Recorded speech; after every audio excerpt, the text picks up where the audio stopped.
बदामीला जायचा प्लॅन करताय? मग ही रील शेवटपर्यंत बघा. बदामीला जाण्याआधी तुमचा स्टे नक्की बुक करा, कारण इथे स्टेचे ऑप्शन्स खूपच कमी आहेत. बदामी, ऐहोळे आणि पट्टदकल हे 2 दिवसात आपण सहज फिरू शकतो. पहिल्या दिवशी ऐहोळे आणि पट्टदकलला भेट द्या. ऐहोळेमध्ये दुर्गामाता कॉम्प्लेक्स, रावणा पहाडी आणि मेगुती जैन मंदिरला भेट द्या.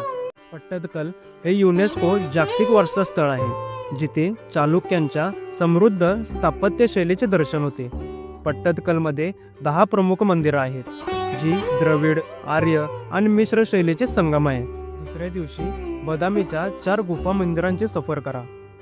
पहिली गुफा ही नटराजाला समर्पित आहे, जिथे आपल्याला 81 नृत्य मुद्रांमध्ये 18 हातांचा नटराज पाहायला मिळतो. दुसऱ्या गुफेत आपल्याला भगवान विष्णूंचे विविध अवतारांचे दर्शन होते. तिसरी गुफा सर्वात मोठी व उत्कृष्ट गुफा आहे. चौथी गुफा जैन धर्माला समर्पित केली आहे, ज्यामध्ये भगवान महावीरांची मूर्ती आहे. यानंतर बदामीचा किल्ला आणि भूतनाथ मंदिर बघायला विसरू नका. व्हिडिओ आवडले असेल तर लाईक करा आणि आमच्या पेजला नक्की फॉलो करा.